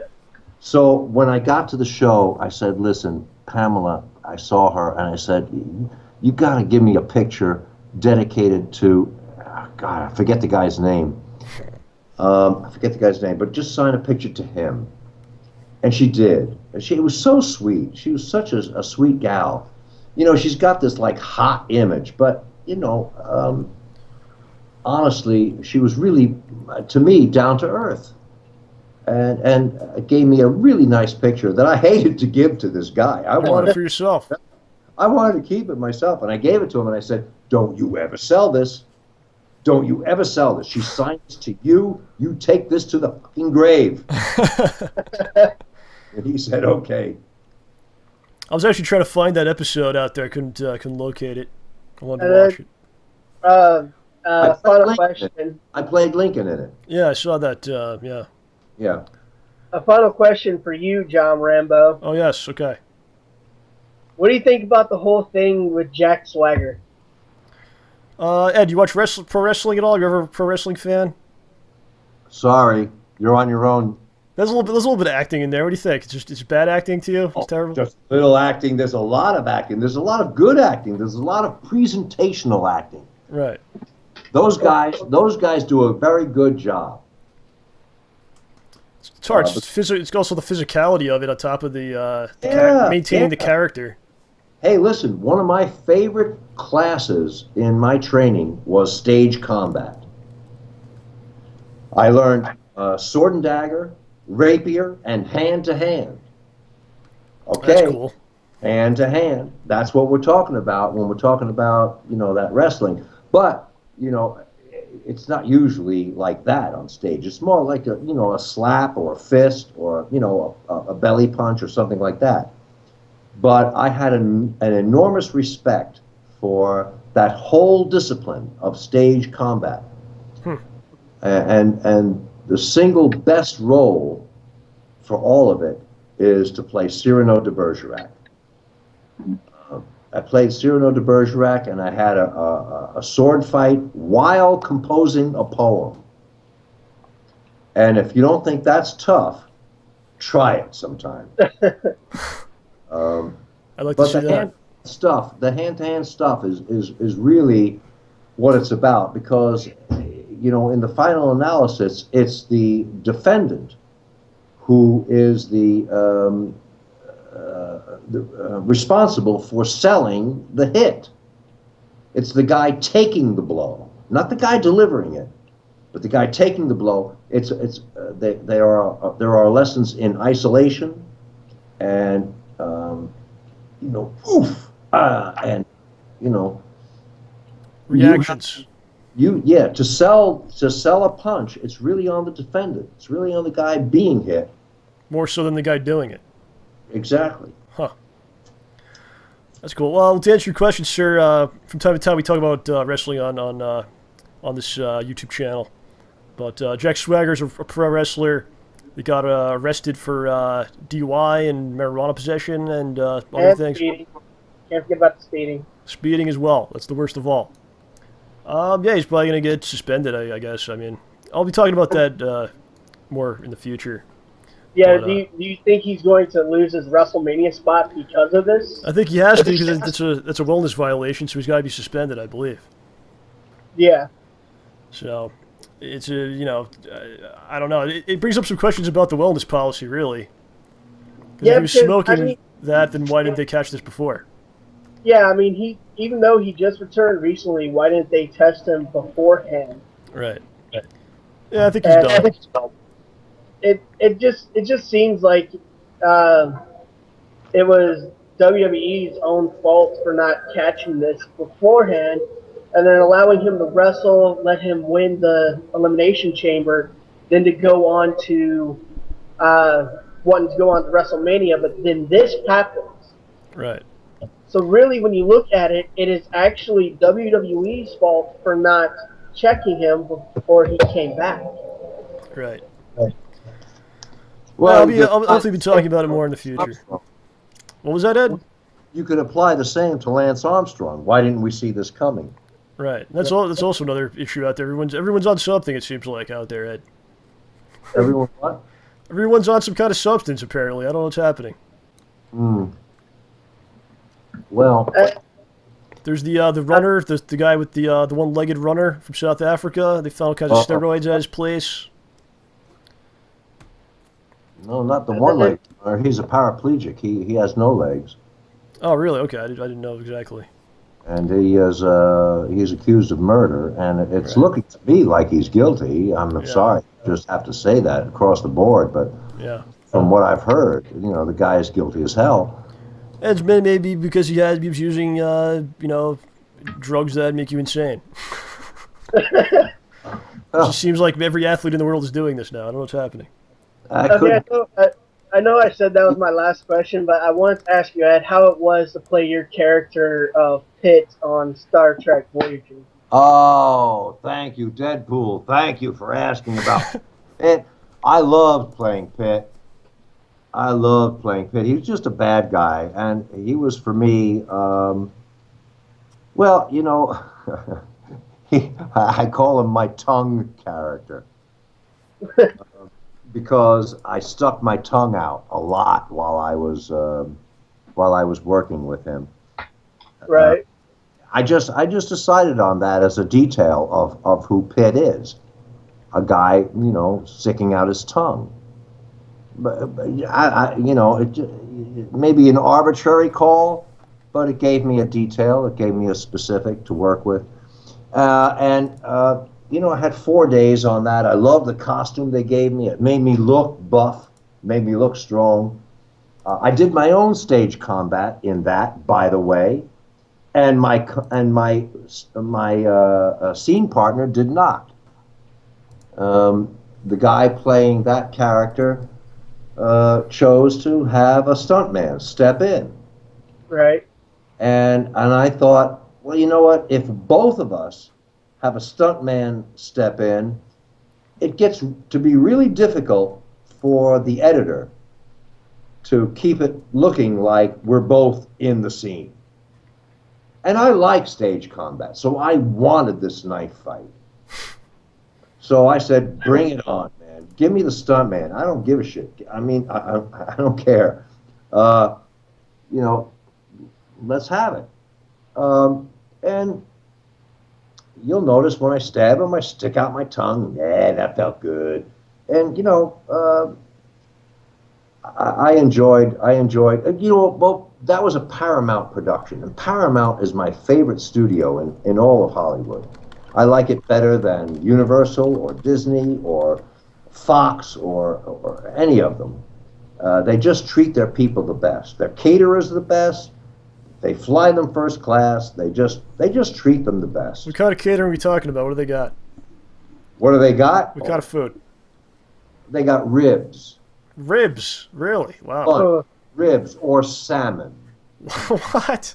You want the ribs or the fish for lunch? I'll take both. Yeah. One of each. Both. You can get back online, or you can take them on the first time through. So it's pretty much as you can eat. Is that how that works? Oh, that's one of the best things about working on the studio lots is the caterers. Do they frown upon that if you eat too much? Maybe they go, "Oh, he's taking advantage." Is that ever? No, they love it. They love it. They mean they think, "Oh, the guy loves my cooking. God bless him." Oh, that's cool. Yeah. All right. Oh yeah, I love to work for the food. Right on. And you see those signs all over L.A. Work for food. Yeah. Uh-huh. There you go. Sorry to get dark. Well, it happens. That's everywhere. It's everywhere in the country, Ed. It's everywhere. It's everywhere, man. Exactly. Deadpool, did we answer your questions? Yes. It Yeah. was an honor speaking to you, Ed.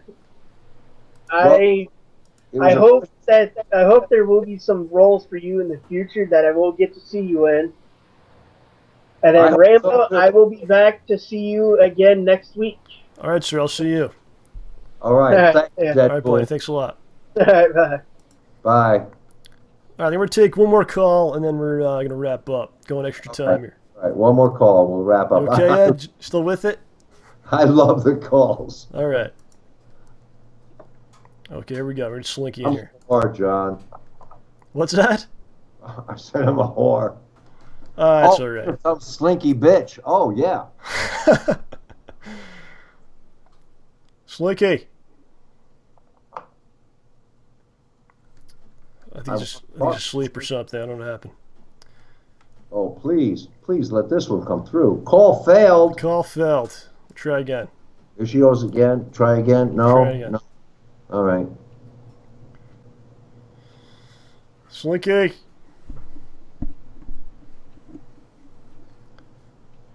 I don't know, Ed. It's not working out with Slinky today. Oh, there he is. We got him. What's up, man? Sorry, it took a while for the call to come through. That's okay. Oh. This is Slinky bitch? Yep. Okay. All right. I'll adjust. So, I just had a question for you, Ed. I was wondering, are there any roles you were offered that you turned down but kind of wish you didn't? Roles I turned down that I wish I didn't. Yeah. Oh, boy. Slinky, you are hearkening to a moment in my career Uh-oh. that I really don't like to recollect. Okay, I'll try to give it to you short. I was at Studio 54. Are you familiar with that place? Yeah.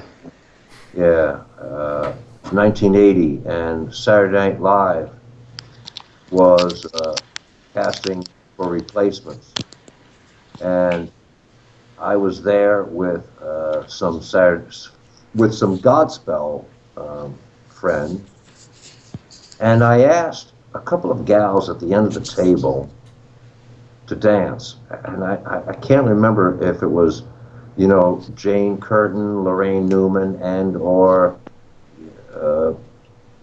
I don't know who all was there. But all I heard was, I don't think so. And so I thought, okay, and I went down to the dance floor, and about 2 hours later, I was dancing with my friends, and I was cutting up, and a circle was forming around us, and I was doing my usual out there thing. And a guy came up and said, "You're invited to the table." I said, "The table?" "At the table." the SNL table. Wow. And I said, I don't think so. And the guy said, we're recasting. I think you really should take this invite. And I said, tell whoever I already have a job. Because I had this attitude, I had this artistic chip on my shoulder. And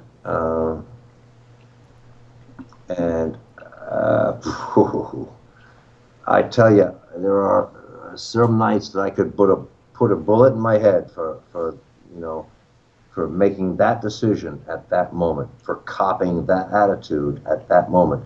It's not exactly what you asked, a role that you were offered that you refused, but it's a moment you were offered. I mean, that didn't mean to say that, if I had accepted the invitation that I would have been a Saturday Night Live regular. Yeah. That's not to say that. But, I put a kibosh on the first step of that. You were not a fan of the show, or you just maybe what was going on? Do you remember? So I was a fan of the show. I liked the show. Yeah. But I was a hothead, kind of young. I was 29 years old. I was a young, full of myself actor. Yeah. With a lot of attitude, and a lot of that attitude had to do with the difference between stage and camera. TV and okay. Yeah, that's a whole conversation that goes on back to 74 when I did $10,000 Pyramid. Oh, really? As a contestant. The game show. Yeah, the game show. I played $10,000 Pyramid as a contestant, and 2 days after the show aired that I was on, no less than 3 people stopped me in Midtown Manhattan to say, hey, weren't you the guy who was on $10,000 Pyramid yesterday? And I thought, who the hell remembers game show contestants? Yeah, right. Are you crazy? Yeah. Get a life, man. Yeah, right. And the power of the TV medium started to really freak me out, started to creep me out. Yeah. And I think that was an element, that went into my decision that, I don't know that I'm ready for prime time. I don't know that I'm ready for, Saturday Night Live. I don't know that I want to go there. I don't know that I want to lose my anonymity. Yeah. Oh, well, that's something everyone's got to face, I guess, when you go down that road. Yeah, but that was an opportunity, and youth will be served, and you ought to grab opportunities like that. You ought to say yes to the door to the knock on the door. Do you think that looking back at it, is there something else that opened up because you turned that down? Maybe there's something that in your life that was good that you would have missed out on had you, let's say, you had gotten on Saturday Night Live. Do you think there's something you would have missed out that you enjoyed in your life? No. Jeez. I'll try to spin this for you, Ed, man. You got to work with me. Sorry, John. No. You got to work with me on this one. No, that was a total loss. Well, that happens sometimes. Yeah, that happens sometimes. And, you can't go back. Here's what I use. I go back to that and say, well, you know what? If I had done that, I might have gone down John Belushi's road. There you go. You know what? Because I might have been... The fame and the fortune may have gone to your head and changed you in bad ways. I might have been too young or too inexperienced to handle that kind of... that kind of... I don't want to even call it success. That kind of... Attention. Yeah, I wasn't ready for it. So, whether that would have happened or not, I have to kind of put on the back burner and say, hey, it was just a guy coming on the dance floor inviting me to a table. It wasn't an offer. It wasn't an offer. I've kind of enhanced it or romanced it into something more. Right. Because I think, that show was perfect for me at that time. At that time, I was kind of, fast and furious. I was kind of, young and sexy. I was funny, and I did impressions, and maybe I would have had that shot at a film career that just about every SNL character has had. Yeah. Is a shot at a film career. Maybe I'd have made as good as Bill Murray or Steve Martin or people who've come out of that. Or Jimmy Fallon. It's a lot. There's quite a bit. Yeah. There are a lot of people. A lot of people that Lorne Michaels groomed. Yeah. My hero was Rod Serling. I'm pretty old school. Those were the guys that I would have rather done a Twilight Zone episode than a Saturday Night Live episode. There you go. Yeah. All right, Slinky, good man? Yeah. All right, dude, we'll talk to you maybe next week. Give us a call. Yeah, maybe we can talk about some NBA trades, because I guess a lot of those are going to be happening soon. Yeah, we'll keep your, let me know what's going on next week. All right. All right, buddy, we'll talk to you later. All right, Zoo. All right, man. All right, that was kind of weird, huh? What, the story? Oh, Slinky. Oh, Slinky. No, Slinky's a good guy. He's up in Boston. He calls us quite a bit. Oh, okay. So he's a good guy. Don't worry about him. Cool. Don't be afraid of him, Ed. All right. All right, man. So we've done close to 2 hours, and I think you were maybe nervous that we weren't going to fill an hour and a half. No, you were nervous that we wouldn't fill an hour and a half. Oh, I was nervous. I was nervous that we would have enough time to get it all in. Oh, all right. I was the one that was screwing up, as usual. I haven't even picked up my guitar or my puppet. You're going to have to come back. All the things I have laying out here. I've got things. That just means we're going to have to bring you back. To entertain, you'll have to bring me back. So now I can go back to my episode of How I Met Your Mother. Oh, okay. There you go. Move on to more important things tonight. So, this was fun. This was a lot of fun. Got me out of myself, or into myself, and I hope I did what you needed me to do. You did a great job, Ed. It was actually easy for me because I could just let you carry all the weight, and I could just sit back and watch it go down. So I enjoyed myself. Good. I want to thank all you guys that listened and watched today, sticking around for 2 hours with us. Ed, it was a great honor to have you. We definitely want to have you back. We're going to try to find that Ed Trotta mask. We know it's out there somewhere. We're going to get to the bottom of this. And good luck. That's pretty much going to do it, man. You got any final words for everybody out there in internet land? Final words for anyone in internet land? Yes. Jeez. You don't have to. It's up to you. Oh, I want them to, the Academy Awards are coming up, and I want people to feel with their hearts for, competitive performance is a weird thing. I'm glad that they have changed from the winner is to the Oscar goes to. Right. Because the winner is suggests that the others are losers. But believe me, the others are losers. But competitive performance is an odd thing. It's self-perpetuating. Go and support your local performing arts. That's what I would suggest to your listenership.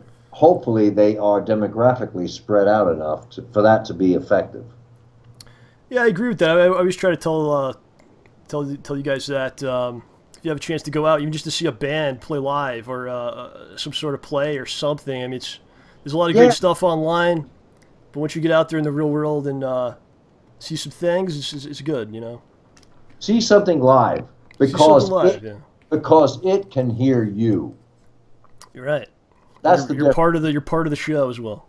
It can hear you, and it can hold for a laugh, or a tear, or just a dash. Make sure that the player, the band, is not playing at the same time as this program, because you should always watch this program online. Exactly. Because it's quite good. Okay. Ed, they want you to say your famous line. Your Billy Joel, stay ballsy.